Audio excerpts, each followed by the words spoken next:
दोस्तों स्वागत है आप सभी का हमारे YouTube चैनल रोशनी स्टडी पॉइंट में। तो इस वीडियो में हम आपको क्लास 10th हिंदी अभ्यास प्रश्न सेट ए का फुल सॉल्यूशन बताने वाले हैं इस वीडियो में। तो बच्चों अगर आपको 75 में 75 अंक पाने हैं तो आपको वीडियो के अंत तक वॉच करना है। और इसकी PDF अगर आपको चाहिए तो आपको लिंक मिल जाएगा डिस्क्रिप्शन में, नहीं तो बच्चों आपको गूगल पर सर्च कर लेना है roshnistudy.com, तो वहाँ से भी आपको PDF मिल जाएगी। तो देख सकते हैं यहाँ पर दिया गया है समय आपको दिया जाएगा 3 घंटे का और पूर्णांक 75 का है। और स्टार्टिंग में आपको ये जो कोई निर्देश दिए जाएंगे इन्हें आपको ध्यानपूर्वक पढ़ना है। तो देखिए पहला है सभी प्रश्न हल करना अनिवार्य है। इसके बाद यहाँ पर दूसरा दिया गया है तो सभी निर्देश अच्छे से पढ़ लीजिए ध्यानपूर्वक। इसके बाद यहाँ पर है सही विकल्प का चयन कीजिए और आपके ये 6 मार्क्स के क्वेश्चन पूछने वाले हैं। ऑब्जेक्टिव टाइप आपके ये क्वेश्चन है। तो यहाँ पर पहला दिया गया है काव्य की दृष्टि से रीतिकाल को बांटा गया है। तो ये 4 ऑप्शन है जिसमें से आपको एक आंसर बताना है। 2 भागों में बांटा गया है, 3 भागों में, 4 भागों में, 7 भागों में। तो बच्चों आपका इसका आंसर है आ नंबर वाला आपका ये जो किया ऑप्शन है। 2 भागों में बांटा गया है काव्य की दृष्टि रीतिकाल को। और इसके बाद यहाँ पर देख सकते हैं सेकंड दिया गया है सूर्य के पदों में तेल की गागरी कहा गया है। तो किसे कहा गया? श्री कृष्ण को, उद्धव को, गोपियों को और सूर्य को।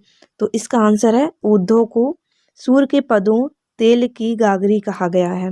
इसके बाद नेक्स्ट दिया गया है तीसरा क्वेश्चन है चरणों में निहित मात्राओं के आधार पर दुआ है सब मात्रिक छंद, विषम मात्रिक छंद, अर्ध मात्रिक छंद और अर्ध सममात्रिक छंद। तो इसका आपका जो कि ये आंसर है तो इसका आंसर है दा नंबर वाला आपका ऑप्शन राइट है, अर्ध सममात्रिक छंद। ये आपका राइट आंसर है तीसरा क्वेश्चन का। इसके बाद 4 दिया गया है नेताजी का चश्मा कहानी का मूल भाव है शिक्षा का विकास, समाज सुधार, मूर्तिकला का विकास, देशभक्ति की भावना। तो इसका आंसर आपको है बच्चों दा नंबर वाला देशभक्ति की भावना। ये आपका जो दा नंबर वाला ऑप्शन है ये राइट हो जाएगा। इसके बाद नेक्स्ट दिया गया है वह धीरे धीरे रोने लगा वाक्य में क्रिया विशेषण का भेद है। तो कौन सा है इसमें आपको ये बताना है। तो इसका आंसर आपका सा नंबर वाला राइट आंसर है रीतिवाचक क्रिया विशेषण वाक्य है। और इसके बाद हम नेक्स्ट क्वेश्चन यहाँ पर देखने वाले हैं भोलेनाथ और उनके हम उम्र चबूतरे के एक कोने को बना देते हैं। तो कैसा बना देते हैं? सिनेमा घर, टिकट घर, रसोई घर, नाटक घर। तो इसका आंसर है नाटक घर। तो फटाफट से ऑब्जेक्टिव टाइप के आंसर नोट कर लीजिए। और इसके बाद हम देखते हैं क्वेश्चन नंबर दूसरा है रिक्त स्थानों में सही शब्द का चयन कीजिए। तो आपके ये 6 मार्क्स के पूछे जाएंगे। तो चलिए देखते हैं। पहला क्वेश्चन है परशुराम अपना गुरु भगवान डॉट डॉट को मानते हैं। तो परशुराम अपना गुरु भगवान कैसे मानते हैं? तो शिव को आप परशुराम गुरु और भगवान मानते हैं। तो आपको यहाँ पर लिख देना है शिव, इस प्रकार से ऐसे आपको यहाँ पर फिल कर देना है शिव। इसके बाद नेक्स्ट दिया गया दूसरा आश्रय की ब्राहा शारीरिक चेष्टाओं को डॉट डॉट कहते हैं। तो क्या कहते हैं? शिव, श्री कृष्ण, विष्णु। यहाँ पर दिया गया है किसे कहते हैं? विभाव, अनुभाव, आलबन। तो आपका इसका आंसर हो जाएगा अनुभाव।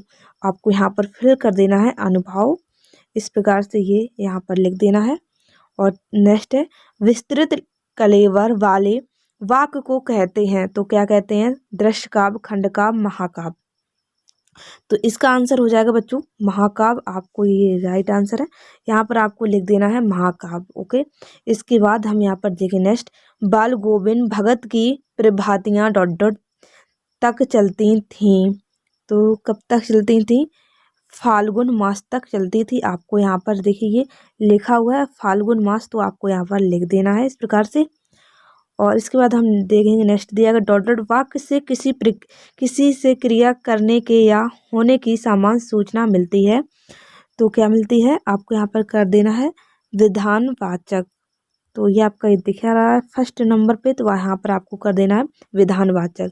नेक्स्ट है कटाव में बर्फ से ढके पहाड़ डॉट डॉट की तरह चमक रहे थे। तो किस तरह से चमक रहे थे? चांदी की तरह चमक रहे थे। आपको यहाँ पर कर देना है चांदी की तरह चमक रहे थे, इस प्रकार से आपको फिल कर देना है। और इसके बाद हम देखेंगे यहाँ पर नेक्स्ट क्वेश्चन है तीसरा सही जोड़े बनाकर लिखिए। तो सही जोड़े बनाकर आपको यहाँ पर लिखना है। तो देखिए क्या दिया गया उत्साह कविता, और इसका आपको आंसर बताना है। तो चलिए बच्चों, तीसरे क्वेश्चन के भी आंसर नोट कर लीजिए। यहाँ पर दिया गया उत्साह कविता, तो इसका आपका आंसर हो जाएगा एक आहान गेद। इस प्रकार से दूसरा दिया गया है मानवीय क्रियाओं का आरोप, तो इसका आपका हो जाएगा मानवीकरण अलंकार। इसके बाद तीसरा है रिपोर्टाज की भाषा, तो इसका आंसर आपका बच्चों हो जाएगा, ये दिया गया है यहाँ पर। और इसके बाद दिया गया है सफ़ेद फोस, तो 4 का आपका आंसर दिया गया है यहाँ पर। इस प्रकार से आपको सही जोड़े मिलान कर लेना है। इसके बाद 5 दिया गया जो कम बोलता है, तो उससे क्या कहते हैं, जो कम बोलता है। तो इस प्रकार से सभी को मिलान कर लेंगे। और इसके बाद दिया गया है आगे, और इसका आपको आंसर करना है, आपको इसका आंसर करना है। इस प्रकार से सभी आपके ये कंप्लीट होते हैं सही जोड़े। और इसके बाद यहाँ पर देख सकते हैं, यहाँ पर आपको करने हैं एक वाक्य में उत्तर, तो एक वाक्य में उत्तर ये आपके जो दिए गए हैं, चलिए इन्हें भी नोट कर लीजिए। पहला क्वेश्चन दिया गया फसल कविता हमें किसके करीब ले जाती है, तो किसके करीब ले जाती है आपको ये आंसर में बताना है। तो चलिए आंसर को नोट करते हैं। तो बच्चों, फसल कविता हमें किसके करीब ले जाती है, किसान और संस्कृत के करीब ले जाती है, तो आंसर को नोट कर लीजिए। इसके बाद दूसरा है विवाह के 2 भेदों के नाम लिखिए, तो 2 भेदों के आपको नाम लिखना है, आलवन और उशीवन। और इसके बाद तीसरा दिया गया शास्त्रों में काशी किस नाम से प्रतिष्ठित है, तो किस नाम से प्रतिष्ठित है, आनंद और कानन। इसके बाद दिया गया 4 किस समास में प्रथम पद प्रधान एवं अव्यय होता है, तो अव्ययी भाव समास होता है। इसके बाद 5वां दिया गया है अपना हाथ जगन्नाथ लोकोक्ति का क्या अर्थ है, तो क्या अर्थ है, अपने हाथ से किया गया काम अच्छा होता है।